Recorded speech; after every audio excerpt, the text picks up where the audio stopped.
بسم اللہ الرحمن الرحیم۔ شروع اللہ کا نام لے کر جو بڑا مہربان نہایت رحم والا ہے۔ طٰہٰ، اے نبی صلی اللہ علیہ وآلہ وسلم، ہم نے تم پر قرآن اس لیے نازل نہیں کیا کہ تم مشقت میں پڑ جاؤ، مگر ہر اس شخص کی نصیحت کے لیے نازل کیا ہے جو خوف رکھتا ہے۔ یہ اس ذات کا اتارا ہوا ہے جس نے زمین اور اونچے اونچے آسمان بنائے، یعنی رحمان، جو عرش پر جلوہ افروز ہوا۔ جو کچھ آسمانوں میں ہے اور جو کچھ زمین میں ہے اور جو کچھ ان دونوں کے بیچ میں ہے اور جو کچھ مٹی کے نیچے ہے، سب اسی کا ہے۔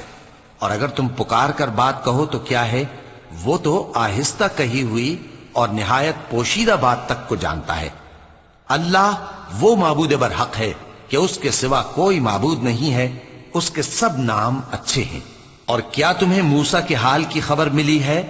جب انہوں نے آگ دیکھی تو اپنے گھر والوں سے کہا کہ تم یہاں ٹھہرو، میں نے آگ دیکھی ہے، میں وہاں جاتا ہوں، شاید اس میں سے میں تمہارے پاس انگارہ لاؤں یا آگ کے مقام سے اپنا رستہ معلوم کر سکوں۔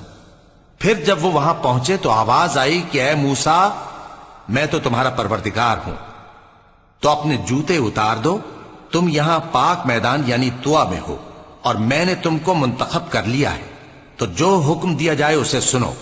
بے شک میں ہی اللہ ہوں، میرے سوا کوئی معبود نہیں، تو میری عبادت کیا کرو اور میری یاد کے لیے نماز پڑھا کرو۔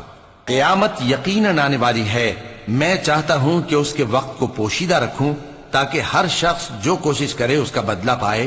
تو جو شخص اس پر ایمان نہیں رکھتا اور اپنی خواہش کے پیچھے چلتا ہے، کہیں تم کو اس کے یقین سے روک نہ دے، تو اس صورت میں تم ہلاک ہو جاؤ۔ اور اے موسیٰ، یہ تمہارے داہنے ہاتھ میں کیا ہے؟ انہوں نے کہا، یہ میری لاٹھی ہے، اس پر میں ٹیک لگاتا ہوں اور اس سے اپنی بکریوں کے لیے پتے جھاڑتا ہوں، اور اس میں میرے اور بھی کئی فائدے ہیں۔ فرمایا کہ موسیٰ اسے زمین پر ڈال دو، تو انہوں نے اس کو ڈال دیا اور وہ یکا یک سانپ بن کر دوڑنے لگا۔ فرمایا کہ اسے پکڑ لو اور ڈرنا مت، ہم اس کو ابھی اس کی پہلی حالت پر لوٹا دیں گے، اور اپنا ہاتھ اپنی بغل میں دبا لو کہ وہ کسی عیب و بیماری کے بغیر سفید چمکتا دمکتا نکلے گا۔ یہ دوسری نشانی ہے تاکہ ہم تمہیں اپنے بڑے بڑے نشانات دکھائیں۔ تم فرعون کے پاس جاؤ کہ وہ سرکش ہو رہا ہے۔ کہا، اے میرے پروردگار، اس کام کے لیے میرا سینہ کھول دے اور میرا کام آسان کر دے، اور میری زبان کی گرہ کھول دے تاکہ وہ میری بات سمجھ لیں، اور میرے گھر والوں میں سے ایک کو میرا وزیر یعنی مددگار مقرر فرما، یعنی میرے بھائی ہارون کو۔ اس سے میری کمر کو مضبوط کر اور اسے میرے کام میں شریک کر، تاکہ ہم تیری بہت سی تسبیح کریں اور تجھے کثرت سے یاد کریں۔ تو ہم کو ہر حال میں دیکھ رہا ہے۔ فرمایا، موسیٰ، تمہاری دعا قبول کی گئی، اور ہم نے تم پر ایک بار اور بھی احسان کیا تھا جب ہم نے تمہاری والدہ کو الہام کیا تھا جو تمہیں بتایا جاتا ہے۔ وہ یہ تھا کہ اسے یعنی موسیٰ کو صندوق میں رکھو، پھر اس صندوق کو دریا میں ڈال دو، تو دریا اس کو کنارے پر ڈال دے گا، اور میرا اور اس کا دشمن اسے اٹھا لے گا۔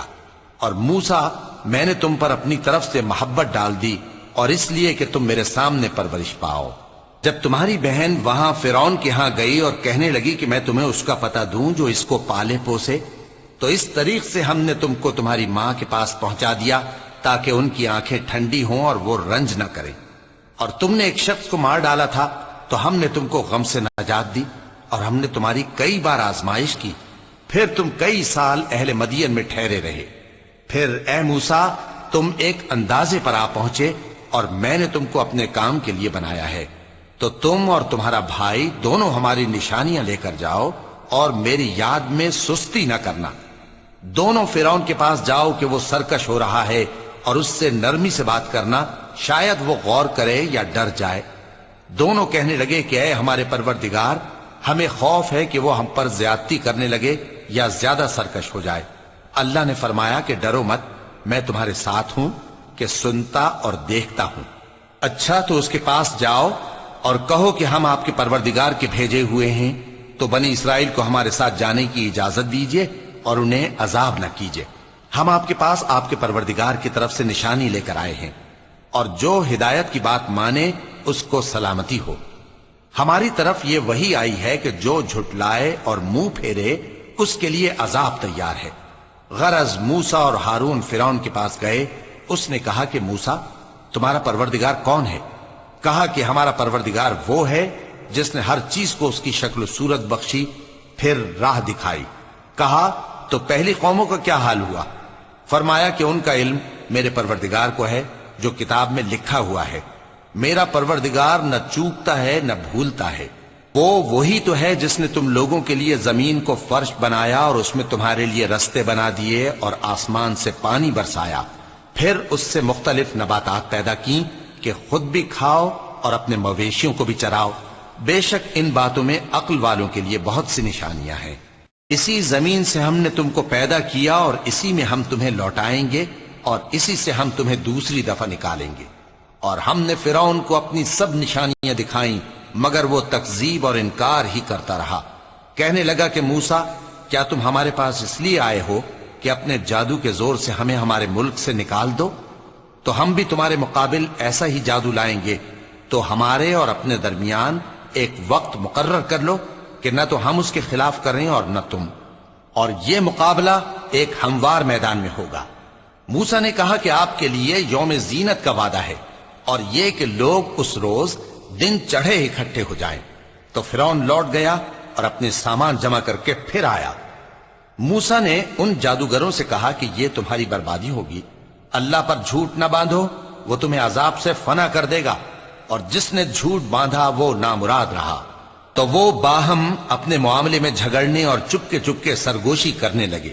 کہنے لگے یہ دونوں جادوگر ہیں، چاہتے ہیں کہ اپنے جادو کے زور سے تم کو تمہارے ملک سے نکال دیں اور تمہارے بہترین مذہب کو نابود کر دیں۔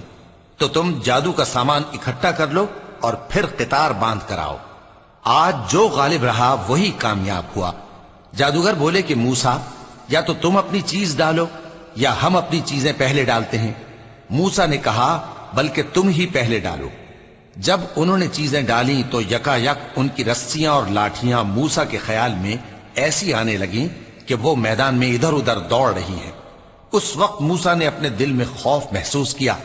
ہم نے کہا خوف نہ کرو، بلا شبہ تم ہی غالب رہو گے، اور جو چیز یعنی لاٹھی تمہارے داہنے ہاتھ میں ہے اسے ڈال دو کہ جو کچھ انہوں نے بنایا ہے اس کو وہ نگل جائے گی۔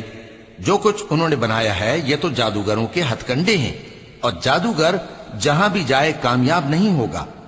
اس پر جادوگر سجدے میں گر پڑے، کہنے لگے کہ ہم موسیٰ اور ہارون کے پروردگار پر ایمان لائے۔ فرعون بولا کہ پیشتر اس کے کہ میں تمہیں اجازت دوں تم اس پر ایمان لے آئے؟ بے شک یہ تمہارا بڑا یعنی استاد ہے جس نے تم کو جادو سکھایا ہے، سو میں تمہارے ہاتھ اور پاؤں مخالف سمت سے کٹوا دوں گا اور تم کو کھجوروں کے تنوں پر سولی چڑھوا دوں گا، اور تم کو معلوم ہوگا کہ ہم میں سے کس کا عذاب زیادہ سخت اور دیر تک رہنے والا ہے۔ انہوں نے کہا کہ جو دلائل ہمارے پاس آ گئے ہیں ان پر اور جس نے ہم کو پیدا کیا ہے اس پر ہم آپ کو ہرگز ترجیح نہیں دیں گے، تو آپ کو جو حکم دینا ہو دے دیجئے، اور آپ جو حکم دے سکتے ہیں وہ صرف اسی دنیا کی زندگی میں دے سکتے ہیں۔ ہم تو اپنے پروردگار پر ایمان لے آئے تاکہ وہ ہمارے گناہوں کو معاف کرے اور اسے بھی جو آپ نے ہم سے زبردستی جادو کرایا، اور اللہ سب سے اچھا ہے اور ہمیشہ باقی رہنے والا ہے۔ جو شخص اپنے پروردگار کے پاس گناہگار ہو کر آئے گا تو اس کے لیے جہنم ہے جس میں نہ وہ مرے گا نہ جیے گا، اور جو اس کے روبرو ایماندار ہو کر آئے گا اور عمل بھی نیک کیے ہوں گے تو ایسے لوگوں کے لیے اونچے اونچے درجے ہیں، یعنی ہمیشہ رہنے کے باغ جن کے نیچے نہریں بہ رہی ہیں، ہمیشہ ان میں رہیں گے، اور یہ اس شخص کا بدلہ ہے جو پاک ہوا۔ اور ہم نے موسیٰ کی طرف وہی بھیجی کہ ہمارے بندوں کو راتوں رات نکال لے جاؤ، پھر ان کے لیے سمندر میں لاٹھی مار کر خشک رستہ بنا دو، پھر تم کو نہ فرعون کے آ پکڑنے کا خوف ہوگا اور نہ غرق ہونے کا ڈر۔ پھر فرعون نے اپنے لشکروں کے ساتھ ان کا تعاقب کیا تو سمندر کی موجوں نے ان پر چڑھ کر انہیں ڈھانک لیا یعنی ڈبو دیا، اور فرعون نے اپنی قوم کو گمراہ کر دیا اور سیدھے رستے پر نہ ڈالا۔ اے آل یعقوب، ہم نے تم کو تمہارے دشمن سے نجات دی اور تورات دینے کے لیے تم سے کوہ طور کی داہنی جانب مقرر کی اور تم پر من اور سلوہ نازل کیا، اور حکم دیا کہ جو پاکیزہ چیزیں ہم نے تم کو دی ہیں ان کو کھاؤ اور اس میں حد سے نہ نکلنا، ورنہ تم پر میرا غضب نازل ہوگا اور جس پر میرا غضب نازل ہوا وہ ہلاک ہو گیا، اور جو توبہ کرے اور ایمان لائے اور عمل نیک کرے پھر سیدھے رستے چلے اس کو میں بخش دینے والا ہوں۔ اور اے موسیٰ، تم نے اپنی قوم سے آگے چلے آنے میں کیوں جلدی کی؟ کہا وہ میرے پیچھے آ رہے ہیں۔ اور اے میرے پروردگار، میں نے تیری طرف آنے کی جلدی اس لیے کی کہ تو خوش ہو جائے۔ فرمایا کہ ہم نے تمہاری قوم کو تمہارے بعد آزمائش میں ڈال دیا ہے، اور سامری نے ان کو بہکا دیا ہے۔ اور موسیٰ غصے اور غم کی حالت میں اپنی قوم کے پاس واپس آئے اور کہنے لگے کہ اے قوم، کیا تمہارے پروردگار نے تم سے اچھا وعدہ نہیں کیا تھا؟ کیا میری جدائی کی مدت تمہیں لمبی معلوم ہوئی، یا تم نے یہ چاہا کہ تم پر تمہارے پروردگار کی طرف سے غضب نازل ہو، اور اس لیے تم نے مجھ سے جو وعدہ کیا تھا اس کے خلاف کیا؟ وہ کہنے لگے کہ ہم نے اپنے اختیار سے آپ سے وعدہ خلافی نہیں کی، لیکن ہم ان لوگوں کے زیوروں کا بوجھ اٹھائے ہوئے تھے، پھر ہم نے اس کو آگ میں ڈال دیا، اور اسی طرح سامری نے ڈال دیا۔ تو اس نے ان کے لیے ایک بچڑا بنا دیا، یعنی ایک بے جان جسم جس میں گائے کی سی آواز تھی۔ تو لوگ کہنے لگے کہ یہی تمہارا معبود ہے اور یہی موسیٰ کا معبود ہے، مگر وہ بھول گئے ہیں۔ تو کیا یہ لوگ نہیں دیکھتے کہ وہ ان کی کسی بات کا جواب نہیں دیتا اور نہ ان کے نقصان اور نفع کا کچھ اختیار رکھتا ہے؟ اور ہارون نے ان سے پہلے ہی کہہ دیا تھا کہ لوگوں، اس کے ذریعے تمہیں فتنے میں ڈال دیا گیا ہے، اور تمہارا پروردگار تو رحمان ہی ہے، تو میری پیروی کرو اور میرا کہا مانو۔ وہ کہنے لگے کہ جب تک موسیٰ ہمارے پاس واپس نہ آئیں ہم تو اس کی پوجا پر قائم رہیں گے۔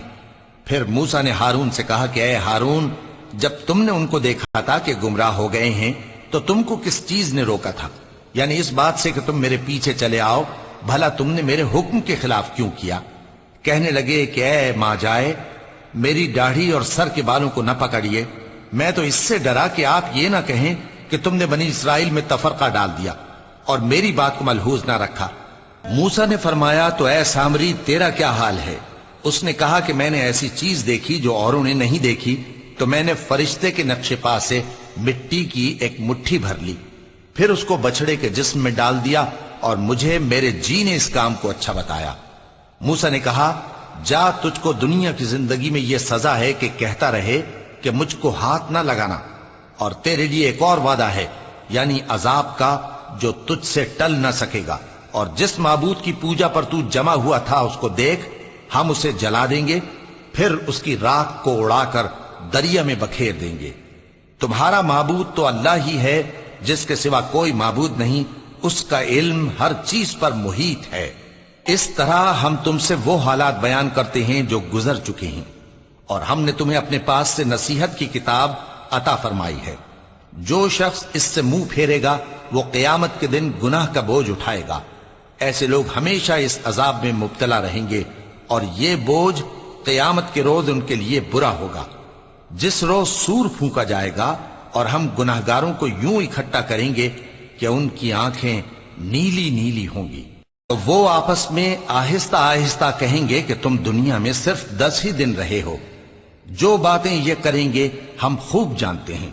اس وقت ان میں سب سے اچھی راہ والا یعنی عاقل و ہوش مند کہے گا کہ نہیں، بلکہ صرف ایک ہی روز ٹھہرے ہو۔ اور اے نبی صلی اللہ علیہ وآلہ وسلم، لوگ تم سے پہاڑوں کے بارے میں دریافت کرتے ہیں، کہہ دو کہ میرا رب ان کو راکھ بنا کر بکھیر دے گا، پھر زمین کو ہموار میدان کر چھوڑے گا جس میں تم کوئی نشیب و فراز نہ دیکھو گے۔ اس روز لوگ پکارنے والے کے پیچھے چلیں گے اور اس کی پیروی سے انحراف نہ کر سکیں گے، اور رحمان کے سامنے آوازیں پست ہو جائیں گی، تو تم ایک ہلکی آواز کے سوا کوئی آواز نہ سنو گے۔ اس روز کسی کی سفارش کچھ فائدہ نہ دے گی مگر اس شخص کی جسے رحمان اجازت دے اور اس کی بات کو پسند فرمائے۔ جو کچھ ان کے آگے ہے اور جو کچھ ان کے پیچھے ہے وہ اس کو جانتا ہے، اور وہ اپنے علم سے اللہ کے علم کا احاطہ نہیں کر سکتے۔ اور اس زندہ و قائم کے روبرو منہ لٹک جائیں گے، اور جس نے ظلم کا بوجھ اٹھایا وہ نامراد رہا، اور جو نیک کام کرے گا اور مومن بھی ہوگا تو اس کو نہ ظلم کا خوف ہوگا اور نہ نقصان کا۔ اور ہم نے اس کو اسی طرح کا قرآن عربی نازل کیا ہے، اور اس میں طرح طرح کے ڈراوے بیان کر دیے ہیں تاکہ لوگ پرہیزگار بنیں یا اللہ ان کے لیے نصیحت پیدا کر دے۔ تو اللہ جو سچا بادشاہ ہے، عالی قدر ہے، اور قرآن کی وحی جو تمہاری طرف بھیجی جاتی ہے اس کے پورا ہونے سے پہلے قرآن کے پڑھنے میں جلدی نہ کیا کرو، اور دعا کرو کہ میرے پروردگار مجھے اور زیادہ علم دے۔ اور ہم نے پہلے آدم سے عہد لیا تھا مگر وہ اسے بھول گئے، اور ہم نے ان میں ارادے کی پختگی نہ پائی۔ اور جب ہم نے فرشتوں سے کہا کہ آدم کے آگے سجدہ کرو تو سب سجدے میں گر پڑے مگر ابلیس نے انکار کیا۔ اس پر ہم نے فرمایا کہ آدم، یہ تمہارا اور تمہاری بیوی کا دشمن ہے، تو یہ کہیں تم دونوں کو بہشت سے نہ نکلوا دے، پھر تم تکلیف میں پڑ جاؤ۔ یہاں تم کو یہ آسائش ہے کہ نہ بھوکے رہو نہ ننگے، اور یہ کہ نہ پیاسے رہو اور نہ دھوپ کھاؤ۔ پھر شیطان نے ان کے دل میں وسوسہ ڈالا اور کہا کہ آدم، بھلا میں تم کو ایسا درخت بتاؤں جو ہمیشہ کی زندگی کا باعث ہو اور ایسی بادشاہت کہ کبھی زائل نہ ہو؟ سو دونوں نے اس درخت کا پھل کھا لیا تو ان پر ان کی شرم گاہیں ظاہر ہو گئیں، اور وہ اپنے اوپر بہشت کے پتے چپکانے لگے۔ اور آدم نے اپنے پروردگار کے حکم کے خلاف کیا تو وہ اپنے مقصد سے بے راہ ہو گئے۔ پھر ان کے پروردگار نے ان کو نوازا تو ان پر مہربانی سے توجہ فرمائی اور سیدھی راہ بتائی۔ فرمایا کہ تم دونوں یہاں سے نیچے اتر جاؤ، تم میں بعض کے دشمن ہوں گے، پھر اگر میری طرف سے تمہارے پاس ہدایت آئے تو جو شخص میری ہدایت کی پیروی کرے گا وہ نہ گمراہ ہوگا اور نہ تکلیف میں پڑے گا، اور جو میری نصیحت سے منہ پھیرے گا اس کی زندگی تنگ ہو جائے گی، اور قیامت کو ہم اسے اندھا کر کے اٹھائیں گے۔ وہ کہے گا کہ میرے پروردگار، تو نے مجھے اندھا کر کے کیوں اٹھایا؟ میں تو دیکھتا بھالتا تھا۔ اللہ فرمائے گا کہ ایسا ہی چاہیے تھا، تیرے پاس ہماری آیتیں آئیں تو تو نے ان کو بھلا دیا، اسی طرح آج ہم تجھ کو بھلا دیں گے۔ اور جو شخص حد سے نکل جائے اور اپنے پروردگار کی آیتوں پر ایمان نہ لائے، ہم اس کو ایسا ہی بدلہ دیتے ہیں، اور آخرت کا عذاب بہت سخت اور ہمیشہ باقی رہنے والا ہے۔ تو کیا یہ بات ان لوگوں کے لیے موجب ہدایت نہ ہوئی کہ ہم ان سے پہلے بہت سے فرقوں کو ہلاک کر چکے ہیں جن کے رہنے کے مقامات میں یہ چلتے پھرتے ہیں؟ عقل والوں کے لیے اس میں بہت سی نشانیاں ہیں۔ اور اگر ایک بات تمہارے پروردگار کی طرف سے پہلے صادر اور جزائے اعمال کے لیے ایک میعاد مقرر نہ ہو چکی ہوتی تو نزول عذاب لازم ہو جاتا۔ پس جو کچھ یہ بکواس کرتے ہیں اس پر صبر کرو، اور سورج کے نکلنے سے پہلے اور اس کے غروب ہونے سے پہلے اپنے پروردگار کی تسبیح و تحمید کیا کرو، اور رات کی کچھ گھڑیوں میں بھی اس کی تسبیح کیا کرو، اور دن کے مختلف اوقات یعنی دوپہر کے وقت بھی، تاکہ تم خوش ہو جاؤ۔ اور کئی طرح کے لوگوں کو جو ہم نے دنیا کی زندگی میں آرائش کی چیزوں سے نوازا ہے تاکہ ان کی آزمائش کریں، ان پر نگاہ نہ کرنا، اور تمہارے پروردگار کی عطا فرمائی ہوئی روزی بہت بہتر اور باقی رہنے والی ہے۔ اور اپنے گھر والوں کو نماز کا حکم کرو اور اس پر قائم رہو۔ ہم تم سے روزی کے خواستگار نہیں بلکہ تمہیں ہم روزی دیتے ہیں، اور نیک انجام اہل تقوی کا ہے۔ اور کہتے ہیں کہ یہ پیغمبر اپنے پروردگار کی طرف سے ہمارے پاس کوئی نشانی کیوں نہیں لائے؟ کیا ان کے پاس پہلی کتابوں کی نشانی نہیں آئی؟ اور اگر ہم ان کو پیغمبر کے بھیجنے سے پیشتر کسی عذاب سے ہلاک کر دیتے تو یہ کہتے کہ اے ہمارے پروردگار، تو نے ہماری طرف کوئی پیغمبر کیوں نہ بھیجا کہ ہم ذلیل اور رسوا ہونے سے پہلے تیرے احکام کی پیروی کرتے۔ کہہ دو کہ سب نتائج اعمال کے منتظر ہیں، سو تم بھی منتظر رہو، ان قریب تم کو معلوم ہو جائے گا کہ دین کے سیدھے رستے پر چلنے والے کون ہیں اور جنت کی طرف راہ پانے والے کون ہیں، ہم یا تم ہے۔ صدق اللہ العظیم۔